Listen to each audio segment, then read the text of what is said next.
video I'm going to be talking you through the process of bottling your beer.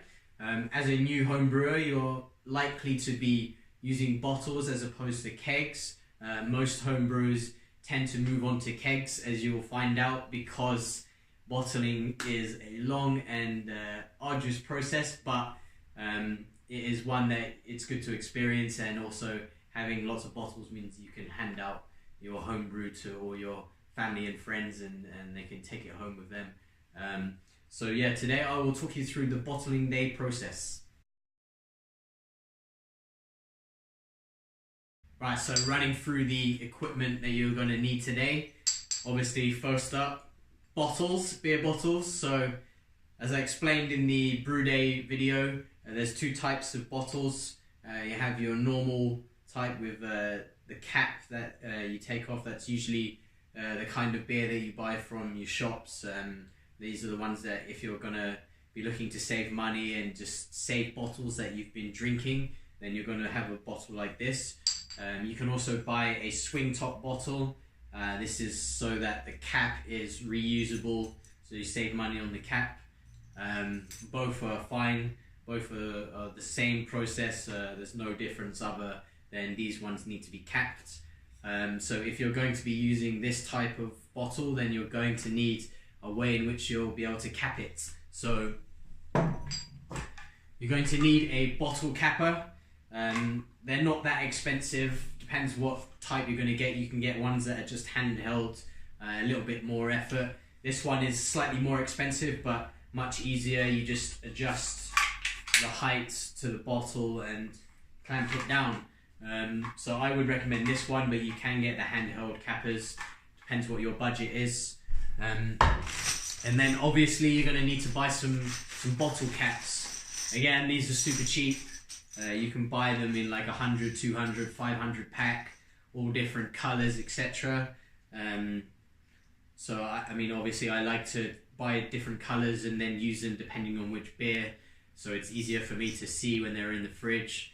So for my pale ale, my tropical pale ale, I'm using this purple cap. In terms of the capping, you can get caps that have like a special film here that activates when hit liquid and it releases CO2. But I think I just tend to use your bog standard bottle caps that you can pick up from any homebrew store. Next up is a bottle brush. So you're going to be needing to clean out every bottle that you're going to be putting the beer in. So you want to make sure that there is no dirt in the bottom, especially if you're one of those people, I am like that sometimes, and you drink a beer, you put it on the side, you might forget about it, leave it for a day or two. You might get in trouble with your wife or your parents, etc. But yeah, if you're one of those lazy people that leaves beer bottles lying around, then you might get a bit of sediment at the bottom that dries hard. So this kind of brush is what you're going to need to clean out the inside of a bottle. It's pretty straightforward. It's designed so that it can fit into the top of the bottle with a bit of a push, and then it expands back out once it's got through the neck, and then you just give it all a brush inside. You'll be using like the sanitizing liquid, the Star San solution that I showed you on the brew day video. It's exactly the same dilution, etc.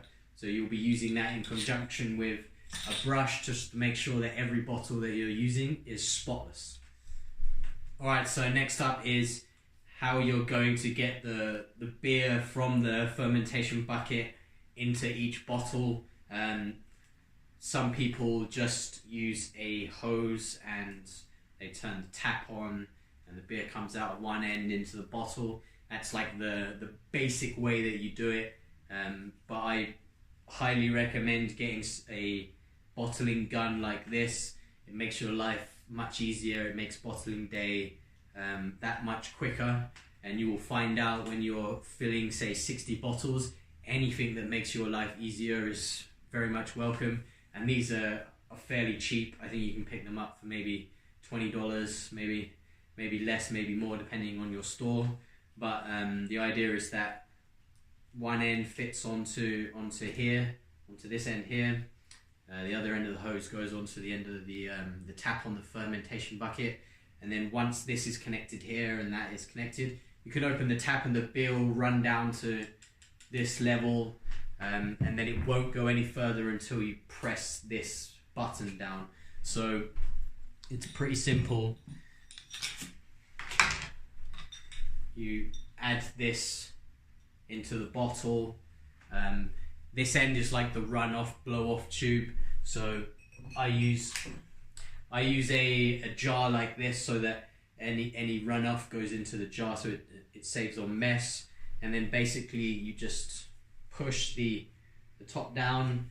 The bottle fills up with beer quite rapidly, and then once it starts coming out of this blow-off tube, and then you know that the bottle is full, and then you can just take this out, and this bit here is displacing enough beer in the bottle that you are left with the perfect headspace.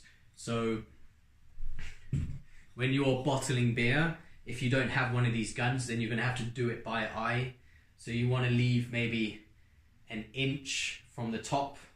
That's enough headspace, because you're going to be priming the beer, which means that, you know, when your beer is finished fermentation, it's going to be flat, and we all know that beer is fizzy. So the idea is that to get the extra CO2 into the beer, you're going to be what we call priming the beer inside the bottle. That's when the yeast inside of the beer is going to be eating that added sugar that I'm going to talk about later to produce more CO2, a little bit of headspace, just so the pressure isn't too much, and the cap will pop off, but not too big that there's more CO2 in the headspace than there is in the beer. So usually about an inch is the right amount of headspace inside a bottle. As I said, the beer gun will make this very easy, because you don't need to watch where the level is. It will just automatically fill up, and then when you take it out, you'll find that you have the perfect headspace. So again, Star San, I've said in previous videos, one of the most important things that you're going to have as a home brewer. Everything has to be super clean. Bottling day is no different. So use your Star San. You're going to want a bucket that has your Star San solution in it. I tend to use my mash tun as my bottling day bucket that holds all of my Star San solution. This is because it is big enough to put a whole bunch of bottles in there. I like to soak all my bottles in the Star San solution whilst I'm going through my bottling day process. So this is the biggest vessel that I have that will be able to hold all of the solution, and then I can put all of the bottles in there, and as well as leave my bottling brush and anything else that's going to be coming into contact with the beer. I will just leave it in this bucket, and when I'm ready to use it, I'll take it out, and that way I know that it's clean. And then also by soaking the bottles, it means it's much easier when you're using the brush on them to get any of the dirt out of them. So get yourself a big bucket, or just reuse your mash tun bucket and Star San. Keep everything clean. So if you watched my dry hopping video, you will know that introducing oxygen into your beer will have an adverse effect on the lifespan of your beer, on the hop aroma, etc. So breweries and home brewers try all different kinds of techniques to reduce the oxygen intake on the wort after your first initial aeration for fermentation. So once fermentation has taken place, the yeast has used up all of the oxygen, and then from that moment on, you don't want any more oxygen introduced into your beer. So as with the dry hopping phase, you're trying to reduce the oxygen when you're adding the hops. During the bottle day phase, it's also important to try and reduce the amount of oxygen that you are introducing into your beer. One method, like simple method, is if you are racking onto a bottling bucket, then you want to make sure that you are transferring the beer in a way in which it's not splashing, it's not bubbling up. So a nice slow pour on the tap, and then your hose is going into the bottom of your bucket, and a nice slow swirl to fill up the bucket. But one technique which I'm going to try today is using CO2. So if you are a home brewer that kegs, you will have a big CO2 canister at hand, and you can use that to pre-prime the bottling bucket that you're going to be using with CO2, as well as priming the bottles with CO2. If you are not a kegger like me, I'm not using kegs at the moment. That will be a future video where I will move on to kegs. But if you are not at that stage, and that's quite likely if you're just starting out, then I would recommend using these little CO2 canisters. So these little pellets, or I'm not sure what you call them, little canisters, you can get them for, I think, like the Soda Stream, where people make their own, like Coca-Cola or whatever. But I have tried in past brews to use these little party kegs. They're like 5-litre mini kegs, and to pour them you need to have a little tap like this, and then the CO2 canister goes in here, and there's a screw-on thing. I think it's in the box somewhere, and you just screw the CO2 in, and you use this tap, and the CO2 goes down into this little mini keg that's filled with beer, and that's how, when you push this tap down, beer comes out here.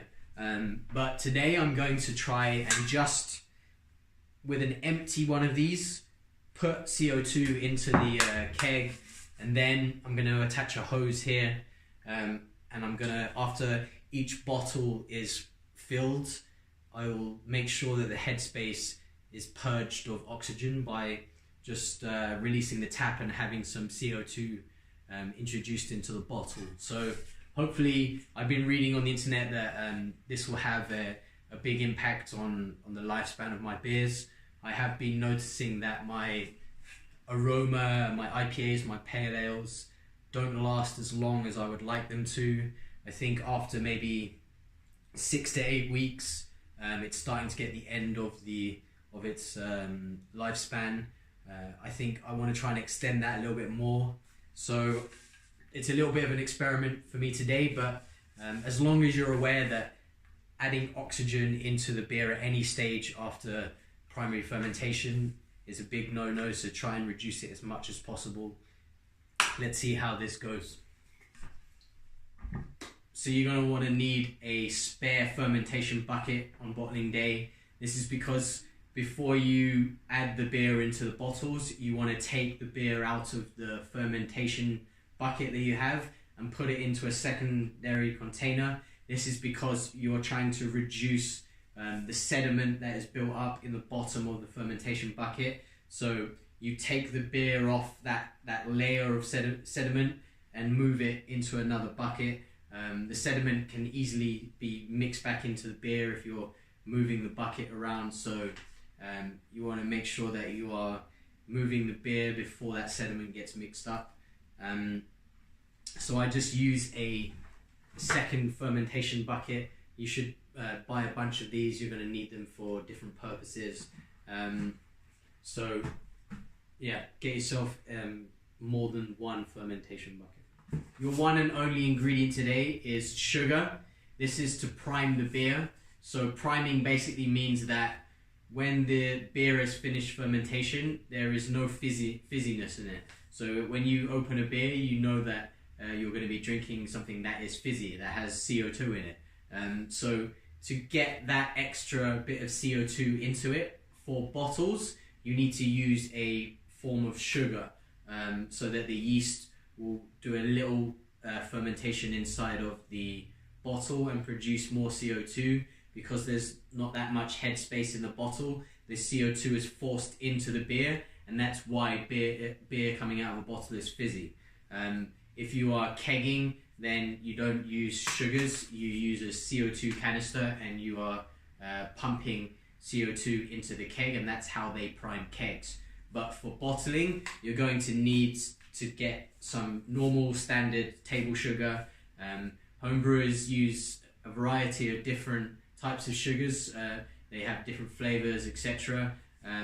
You could use maple syrup, you could use honey, brown sugar, etc.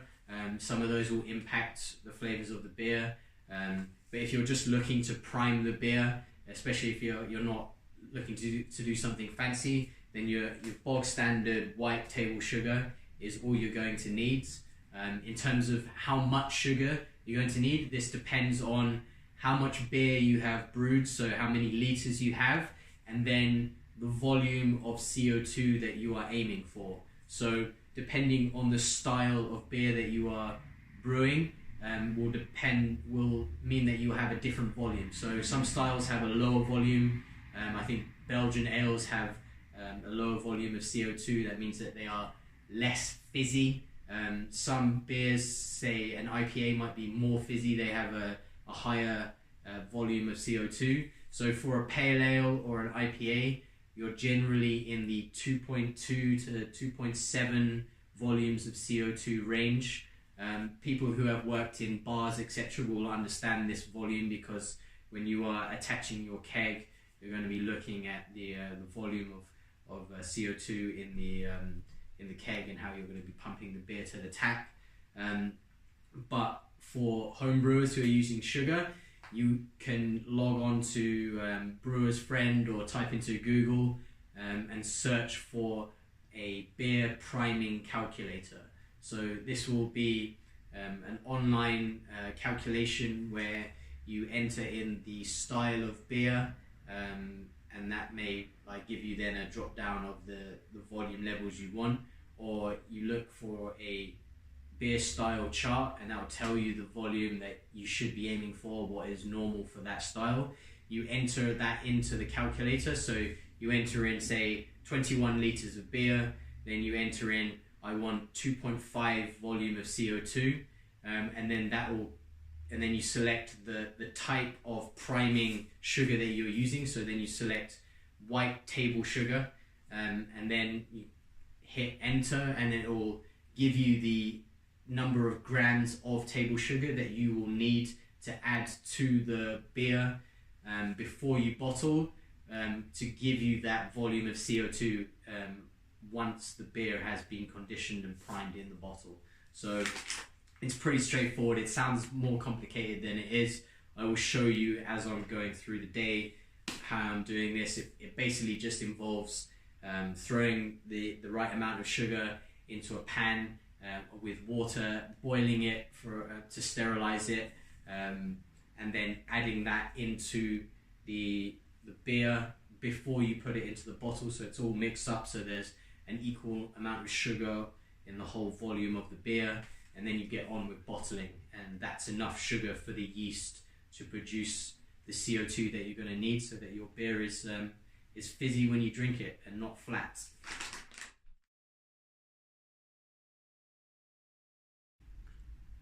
I am going for a carbonation volume of 2.5. This is good, as you can see, for American ales and lagers. I think 2.5 for my pale ale is a nice amount of carbonation.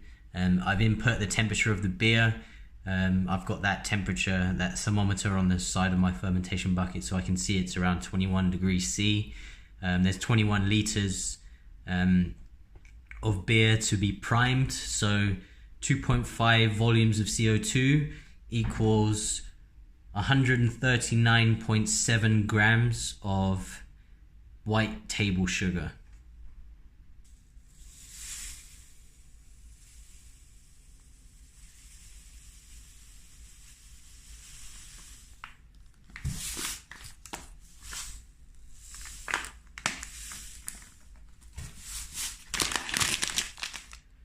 So I was going for 139. You can see it's just flicking back and forth between 139 and 40, so it was 139.7, so that's about right. So now I'm going to add this sugar into a pan of boiling water. So the water is boiling now, so I'm going to add in the sugar. The pan I'm using I have washed very thoroughly, and I have dipped in the star sand solution. So you know, everything that is going to come into contact with something that is going into the beer has to be properly cleaned. So yeah, now it's time to throw in the sugar.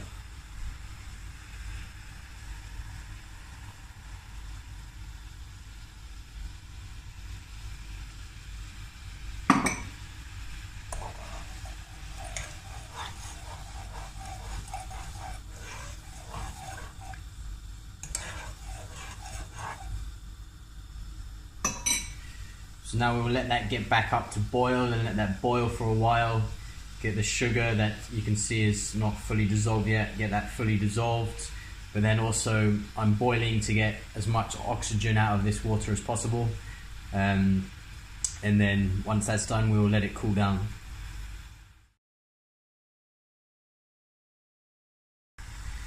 Alright, so that should be good enough. It's been boiling for a few minutes. Cut the flame and put the top on, just to be careful. I don't want anything going into this sugary solution now, and I'll just leave it there to cool down. It might take half an hour or so, but yeah, I want to bring the temperature down of this sugar solution so it's room temperature, so it doesn't shock the yeast when I'm adding it to the beer.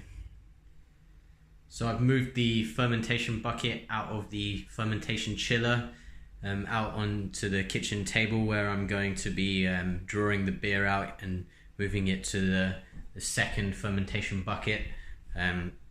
So I've moved it early on because now it's sitting on the table. As I've moved it, it will have stirred up some of the sediment.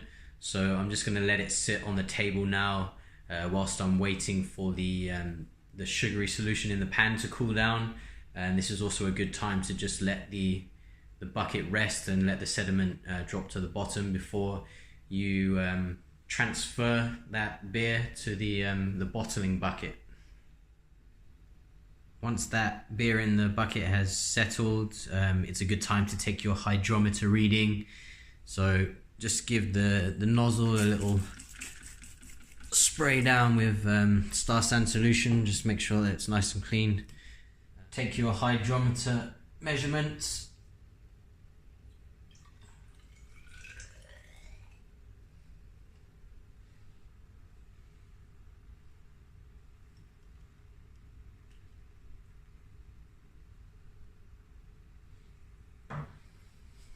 I've taken my final gravity reading.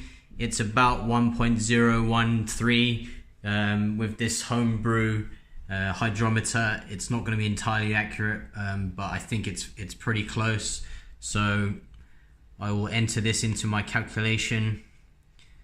Select fermentation complete. This is for Brewer's Friend. The date is the 24th. Yeah. There's 21 liters in the fermentation bucket. My gravity reading, I'm going to say, is pretty close. So I'm just going to. I was aiming for 1.013. I'm going to put it as that because I think, you know, the meter it doesn't quite go into the level of the 1, 2, 3, the last digit, but I think it will be pretty close. So click submit, and yeah, we have an ABV of 5.25%. I was aiming for 5.4%. I think it's because I was slightly off on my original gravity, so that's what's affected the ABV, but it's still a decent ABV for a pale ale. I'm happy with that. As a home brewer, you're not going to be spot on every time. So yeah, that's a nice decent percentage for my pale ale. I'm going to take the beer from the primary fermentation bucket into this bottling bucket, which I have cleaned and sanitized. So, as I said earlier, I'm trying out a new way of reducing the oxygen intake of the beer when I'm transferring and bottling. So today I'm going to be using these CO2 canisters, and I'm going to be utilizing this mini keg that I have. I'm going to fill this up with CO2 in here. like so.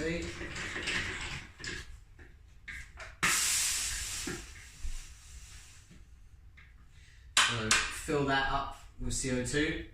I've attached a hose onto the end of the tap, and I'm going to purge the bottling bucket with CO2 and then transfer the beer in, adding the sugary solution and whacking the top back on to keep that oxygen intake down, and then using this same process to inject CO2 into each bottle as I bottle.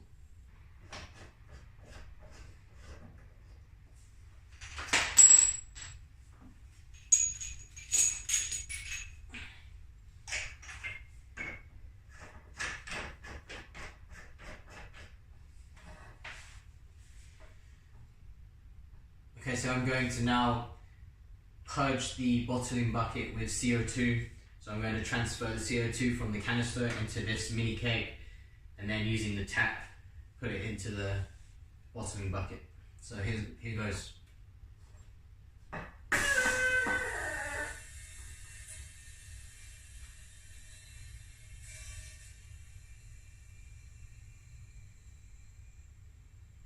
you can hear that it's slowly filling up with CO2.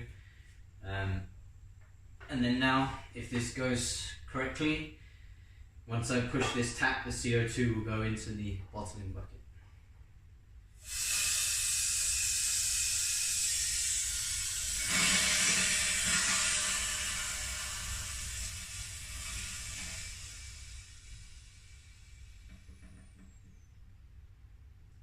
Perfect. So, I mean, you're not going to get all the oxygen out, but hopefully this is, for a homebrew setup, hopefully this has pushed out a lot of oxygen, and there's CO2 now in the bottling bucket. Now I will transfer the beer from the primary bucket to this bottling bucket. I've sprayed down the tap there. This has been soaking in star sand solution as well, so everything is sanitized. Make sure that the tube reaches the bottom of the bucket. Attach it to the tap, and I think as slow as you can, so that there's minimal splashing going into the bucket, is what you need. Whilst this is slowly filling, I'm going to add the sugar solution that I've been cooling down. It's at the right temperature now, so I'll add this, trying to be careful not to make it splash too much.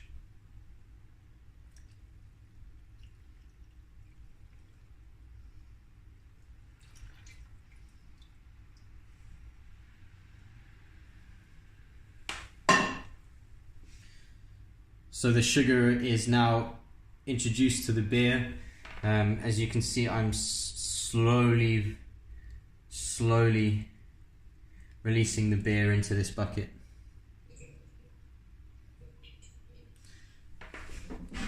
I've kept the airlock on because I don't want any oxygen coming in. This bucket is purged with CO2, so hopefully the level of oxygen is as low as I possibly can with my homebrew setup.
So I have taken all of the beer out of the primary bucket. You can see there's the hot bag still in there. You're not going to get all of your volume out unless you want to risk taking the bag out, squeezing it, and risk some of the sediment getting to your bottling bucket. I like nice clear beers, so I don't take the risk. I purged the top of the dead space in this bucket once the beer was in it with more CO2, and I've sealed it and put the airlock in. So hopefully, if I've done this correctly, this dead space is full of CO2. Minimal amounts of oxygen were introduced to the beer during this transfer phase, and now in this bucket with clear beer with no sediment should be a CO2 environment. So on to the next phase, you can start bottling the beer.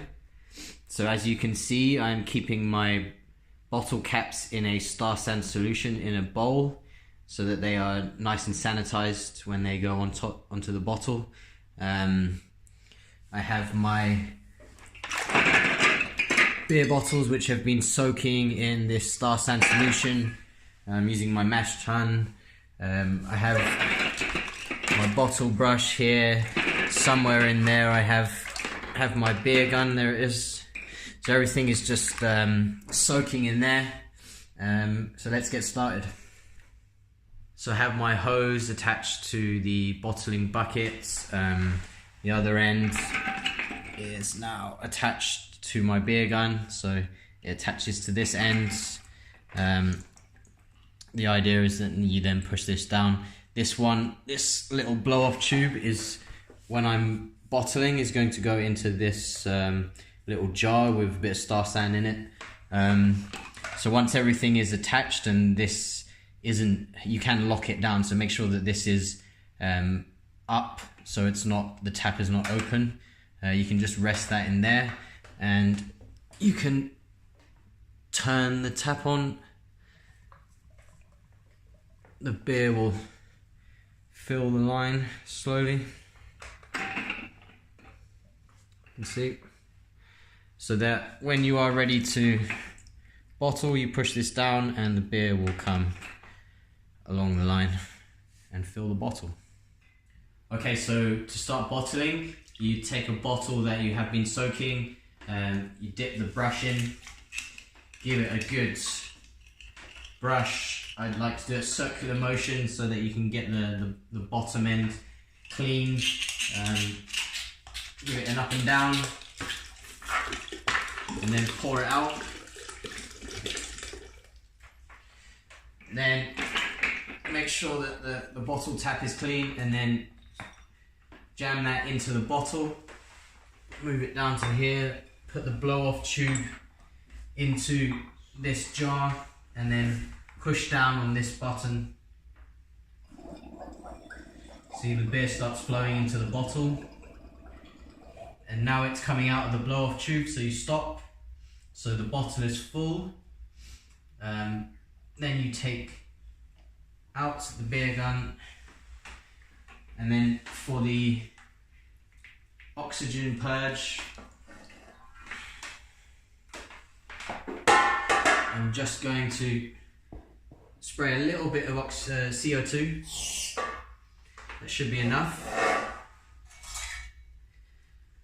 Put a cap on that has been sanitized.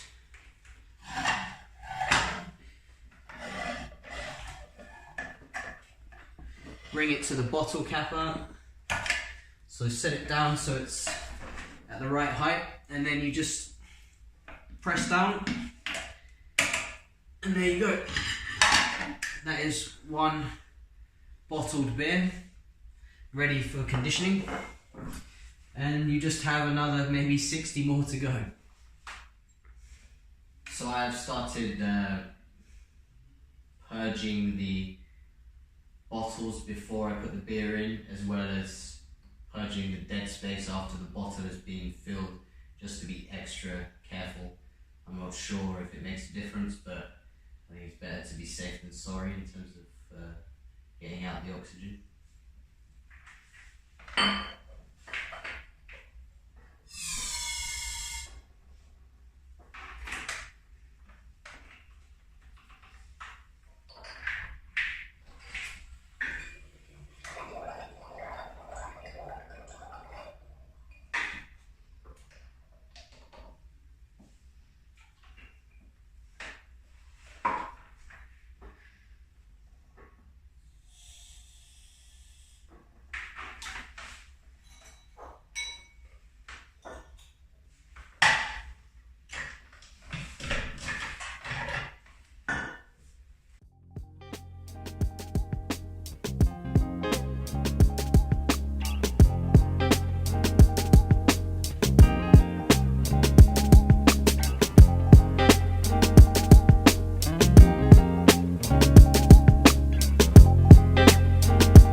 So that's all the bottling done. So I need to put them into this crate and put them back into the fermentation chiller. I'll show you next. I have loaded the bottles into crates and I have returned them to the fermentation chiller. So there's going to be a small amount of fermentation going on with the priming sugar that you have added. So it's best to add it back into the fermentation chiller and keep it at around 19 to 21 degrees Celsius. Just maintain that temperature. You're going to leave it in here for 2 to 3 weeks. So likewise with the fermentation, you just add your ice bottles in there, lock everything up, and just maintain that temperature. Alright, so that's it for bottling day. All you have to do now is wait for 2 to 3 weeks, 2 weeks minimum, before you put the bottles into the fridge. I would recommend waiting 3 weeks, but I know even myself, it's hard to wait those 3 weeks, so maybe you can take a few bottles after 2 weeks. You put them in the fridge. I think a good beer temperature is around 7 degrees Celsius. Leave them in the fridge for 2 to 3 days. Just let that yeast drop to the bottom. You'll have a bit of sediment in the bottle, in the bottom of your bottle. That's just the sign of a good craft beer, to be honest. So when you're pouring that beer, make sure that you're leaving that sediment in the bottle. So you pour it and keep an eye and stop just before that sediment comes out of the bottle. But other than that, 2 to 3 weeks to prime, and you're good to go. And hopefully you've brewed some really good beer and you're ready to enjoy with family and friends.